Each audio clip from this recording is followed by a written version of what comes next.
introduce a new organized crime division. Any illicit or illegal goods, definitely hit my...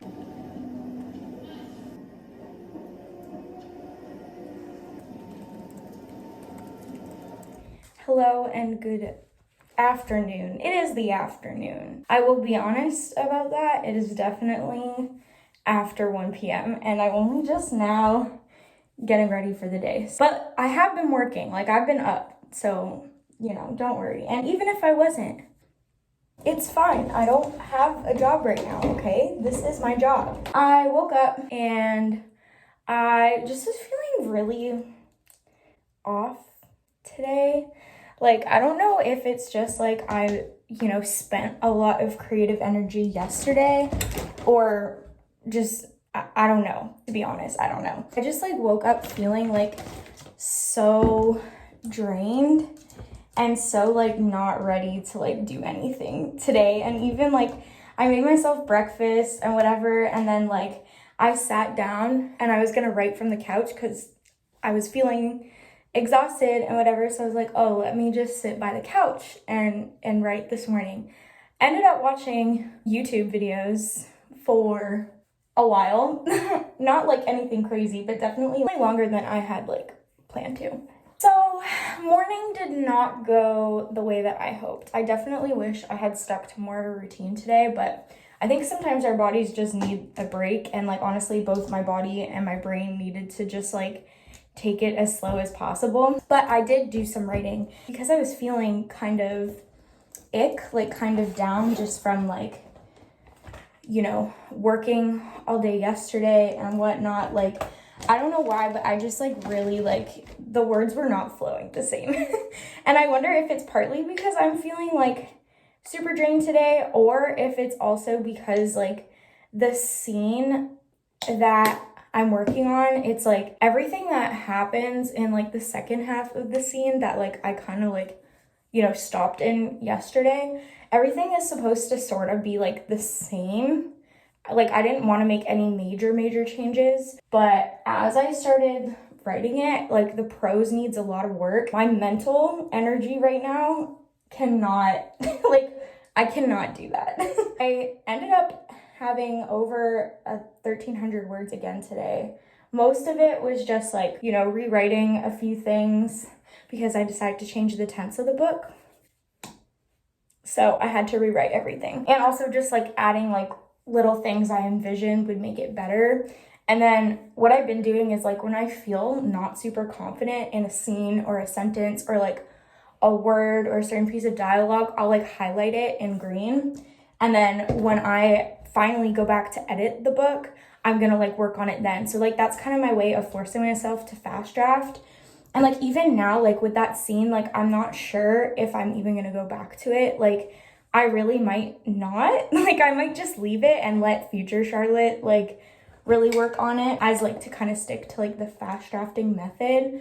But I don't know, it really depends. Maybe I'll save it for like a day when I have writer's block and like I can go back and like work on it then, and then just keep going with the manuscript into like the next scene. I just am that person where I find it so hard to move forward. Like if a scene is not sitting well with me, it bothers me so much. And like I'm really trying to like it's not even perfectionism. Let's not even call it that.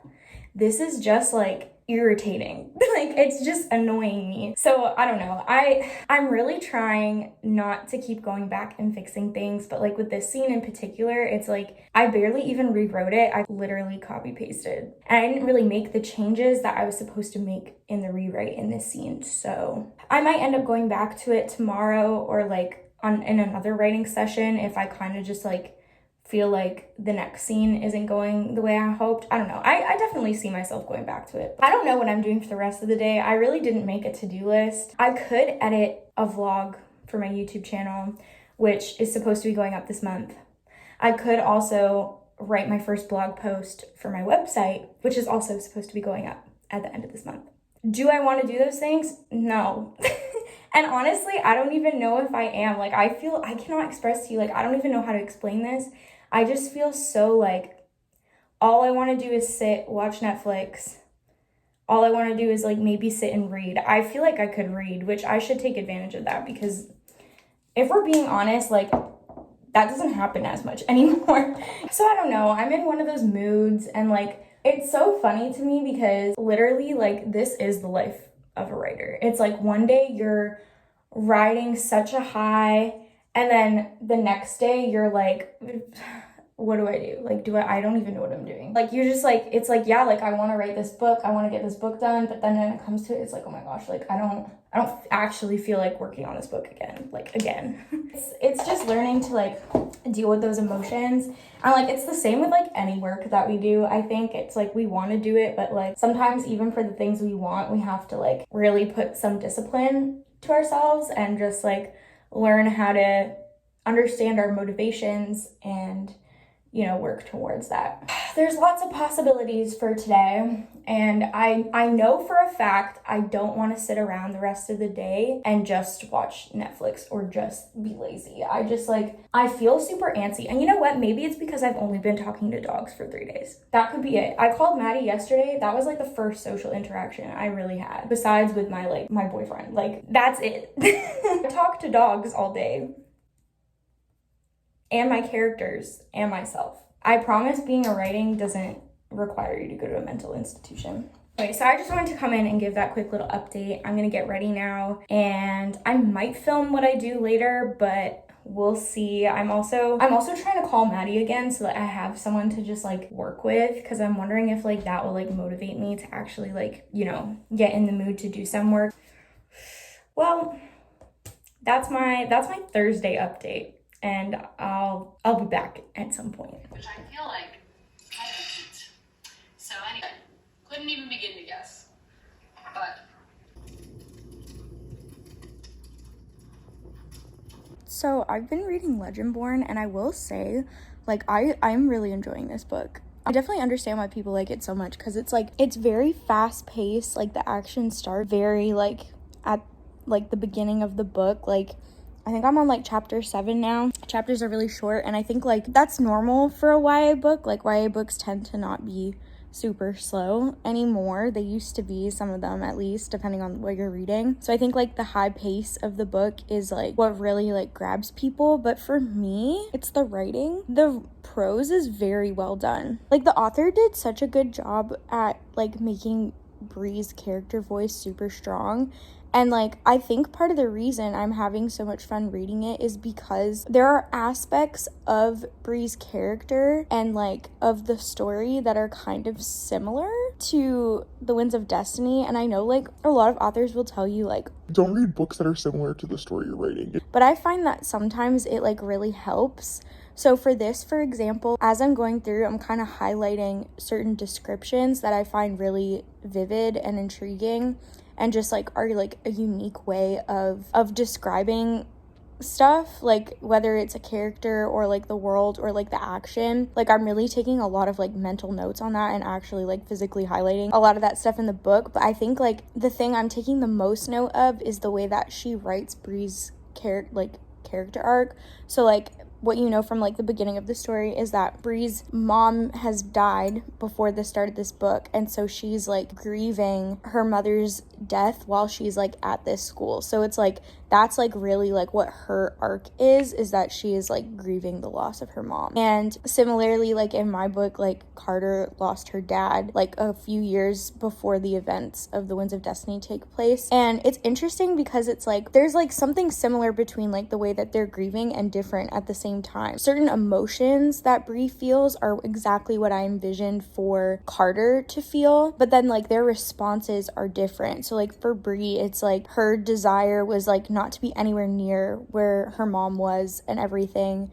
You know, she doesn't want to live in the town where her mom died, which is why she like really pushed to like go away to this school in the first place. Whereas with Carter, her response is different. For her, instead of wanting to leave South River, which is the town she grew up in, her desire is to stay because the place reminds her of her father. And that's what like her internal conflict at like the beginning of the story, and something I'm trying to like weave throughout the narrative, is like that's like something about her character that is really like important, is that she feels like she can't leave and she feels like lost. Like, that's another aspect of her character arc. Like, there's like two things going on with Carter, really, and like I'm trying to find a way to kind of like make them really connected. So like this feeling of being lost and like finding yourself really fits in like with her character as a teenager and like entering into like college and stuff. But like really at like the root of her feeling lost is like the fact that she lost someone. It's like a lot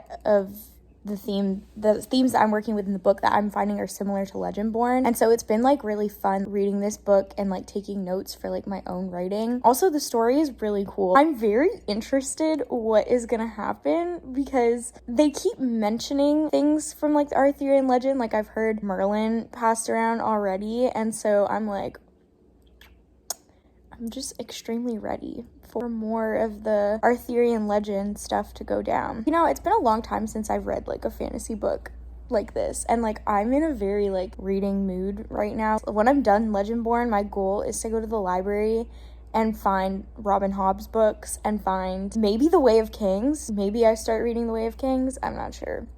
I don't know if I'm ready for that one. I'm gonna get back to drinking my coffee and reading Legendborn.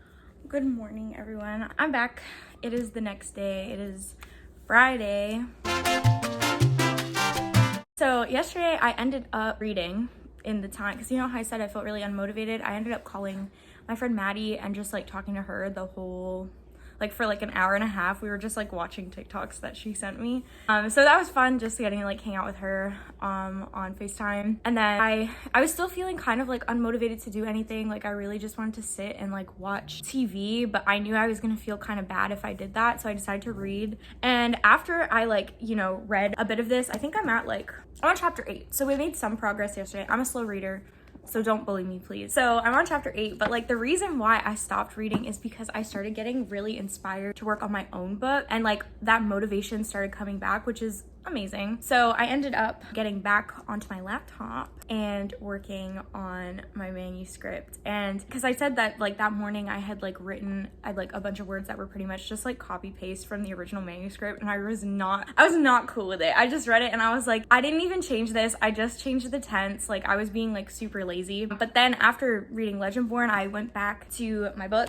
and I started writing it and fixing up like the prose, and it's flowing now, guys. It's getting really good. I was working on that a little bit this morning, and you know, I had to take the dogs out because, you know, fulfilling my doggy auntie duties. And then I kind of was just, you know, taking it easy. I sat outside, I read my Bible this morning and journaled, which I haven't done first thing in the morning or much of this week because I've been writing. Like no one really, like this is something I need like other Christian creatives to talk about more, is like finding the balance between like your creative work and also having time with the Lord. And I know like for some of us those things kind of like click together, and it does for me as well. But like I also know that I need to like have that time where like I'm actually like sitting and reading the word and, you know, journaling or like praying and stuff like that. Like that is essential to my life as a human being and as a creative as well. So finding that balance, I'm still figuring it out. Now I'm about to have some lunch. I'm about to have some pad thai. The bowl is really hot, but I'm about to eat this and probably watch some YouTube. I'm gonna write. I really wanna go for a walk today. I wanna go outside and just like walk around, because yesterday I stayed inside all day, and I think that was part of the reason why I had no motivation to do anything. So I might go for a walk. I'm trying to work up the motivation to do a workout at some point, but the walk might be enough for today. We'll see. So I'm gonna eat this yum food, watch some YouTube, and I'll be back. I get to buy a book. I have my laptop. I think that first I'm gonna go and sit. It's a lot to tackle. Something that I haven't trust the process, and that's Back from a very short walk. I tried taking one of the puppies for a walk and it went okay. She did a good job. I also ordered some treats. I don't know why, but my sweet tooth has been really calling today and I wanted a donut. Also, they didn't have any good donuts there, so we're making do with what we've been given. I also ordered myself a coffee. I decided I deserved a treat because I did so much writing this week. So I got myself a little like I got myself a caramel macchiato. That's what I'm gonna be sipping. I'm gonna finish my workout though, because I didn't really go for that long of a walk, and I want to do a bit of like Pilates to just like move my body, because I've been doing a lot of sitting and writing. This coffee that I got, that's gonna be my reward for working out, because I really didn't want to do this workout at all, like at all. I really just wanted to, you know, sit and write and read. Clearly I need to do this workout because I'm out of breath from walking upstairs. Anyways, after I went for my walk, I was feeling like super low energy before, and now I'm feeling like really good. And it's like, who knew that like if you're feeling tired, all you have to do is exercise? Science doesn't tell us that, does it? Hi. It is much later in the day, and I've just been back in my little couch office. I worked out, got ready again, touched up my makeup slightly, got my clothes back on, you know, the drill. I decided that I was in the mood to sit down and watch The Hunger Games, which, guys, if y'all don't know, The Hunger Games like took over my life for like 3+ years. It came out when I was like in grade 9, I think, and I read the books before that, and the books were key in making me the reader that I am today. They were also key in making me the writer that I am today. I just, because Netflix keeps advertising The Hunger Games, because they're taking it off. Moment of silence. They're taking it off Netflix. That makes me sad, except then I remember that I own all of them on Blu-ray and DVD. And yes, I still buy and own DVDs. This is one of the reasons why. Because Netflix and streaming services are just gonna get rid of my favorite movies, and I'm not gonna be able to watch them. So this is why we purchased them. I decided, I'm gonna feel like watching Hunger Games and drinking my coffee. And then I was like, well, if I'm watching a movie, like, what can I do, like, that's productive? Because I can't just be normal and sit around and watch TV. I have to also be productive. So I decided to start editing a vlog for my YouTube channel, and this is the next vlog that's gonna go up after one of the other ones that should be uploaded by now, definitely by the time this video is up. Let me tell you, I did decide that now would probably be a good time to end this vlog, because as I'm watching this over, I realized there's so many vlogs I just like didn't wrap them up. I didn't say goodbye to you guys. Oh my god, like, that's so rude of me. So I'm gonna end the vlog here. Thank you so much for watching. You guys can subscribe to my channel if you want more writer vlogs like this, or like other videos about my writing journey, specifically about me trying to finish the Winds of Destiny trilogy. Or if you just want some writing motivation and inspiration, like, subscribe, because this is the place where you will find that. And you can also follow me on Instagram at Charlotte E. Craig Writes, where I also post a lot of inspirational and motivational content to help make you a better writer and just encourage you on your creative journey. So I hope you enjoyed watching this vlog, and I'll see you in the next one.